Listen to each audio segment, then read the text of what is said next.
Maybe a question about gender in painting. Say it again? Gender and painting.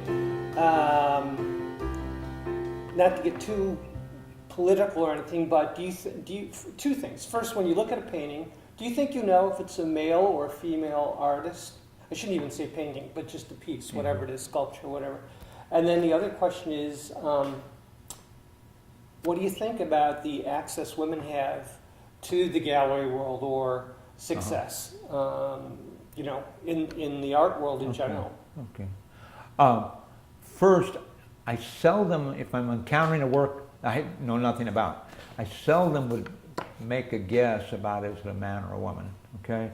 And it seems to me in my experience that I see women doing both extremely delicate, subtle, soft kind of things, and women do aggressive, violent, brutal kind of images, okay? And so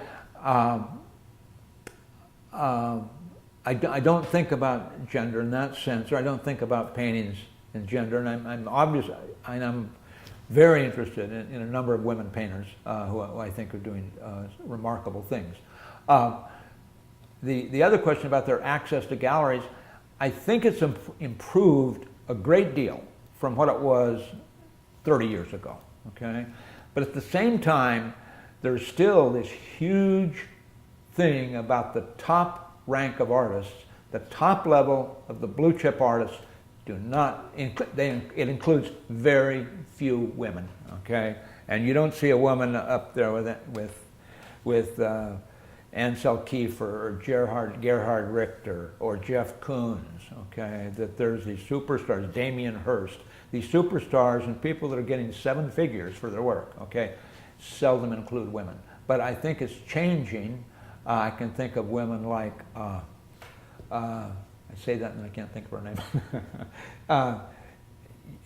Yuskavage, Lisa Yuskavage is a middle-aged artist who makes fantasy, very erotic little nymph-like figures in very romantic surroundings. And she's really getting attention, and she's done kind of an interesting thing. And her paintings are, some of her paintings are going for 7 figures, the big ones. But anyway, I've thought about the whole gender issue in terms of our life drawing, that there's a whole issue about the male gaze, looking at naked women, okay? You know, and to counter that a little bit, we have, I'm careful to balance the male-female. We'll have a male one week and a female the next week, okay? But I've been curious about that, and I've been surprised nobody's ever commented on it or raised the issue, because it does seem like something that belongs to the old paternalistic world of the woman is naked and you're standing there looking at her and painting her. And yet, that doesn't deter me a bit, because people could claim that, but I could turn around and say, I'm hugely interested in the human figure, and I'm just as interested in a male as a female. Okay, and I want to see it in whole. I don't want to see them in a bathing suit, you know. And it's been interesting how it works here. There's been not a qualm. And I worried a little about this conservative rural community here in Ruskin. Not a word, you know, that in terms of we have this group going on every Thursday night, and we show once a year. We put up all our work there in the firehouse in this cultural center here. So. Well, these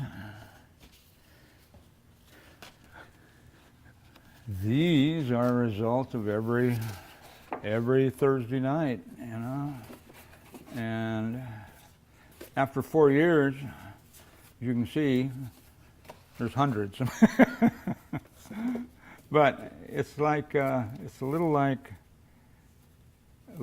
doing calisthenics. You know, if you're an athlete, the idea of keeping my hand in and my eye in, and it's always a challenge. And I think maybe I'm beating a dead horse in terms of why do I keep doing these things. But again, if I get one good one a night, it's worth the night. I'm very, very happy.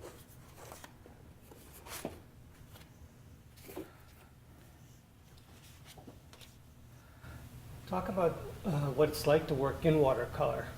Well, the neat thing about watercolor is the way the pigment flows, and so just the flow of the pigment can really be beautiful. But it also means you don't have the control you'd like to have. It's not like with charcoal, or oil paint, where you can blend something carefully. So everything is discrete shapes of color, and sometimes working wet into wet, then the color flows. The main one is the idea that if you want something light, you can't paint it light.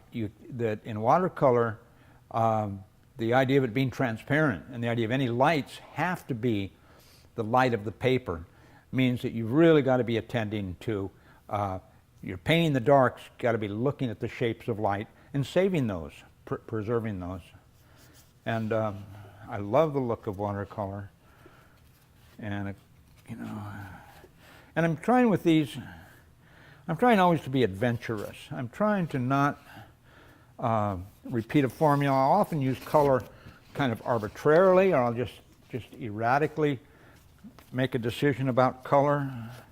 And sometimes the color is more synthetic or artificial, and then sometimes it just looks like skin color. It's not been an issue for me, and I know though it's been a huge issue, politically, and just as race is too, in terms of the biases in our culture, and you can pretend they're gone, but they're not. Okay, I mean, there's so much evidence that they're there, and they're blossoming. In fact, sadly, Do you and your wife, since you both paint, do you comment on each other's paintings? Oh, absolutely. Our work is very separate. When we leave, I'll let you stick your head in her studio and see what she has going. But absolutely, and we really trust each other. I mean, when I'm getting close to finish, I'll make a point. Dolores, come in. What sticks out to you? Is there a part? Where do you think I need to give some attention? And the same with her. She'll ask me into her studio, and we'll sit and we'll talk about it and about where it's going. And we paint very differently. Her paintings are they're figurative based, but the abstract elements overwhelm whatever the subject matter is, kind of. And I'll show you those. So it's been an excellent arrangement for us to both be painters, and it's been very mutually supportive.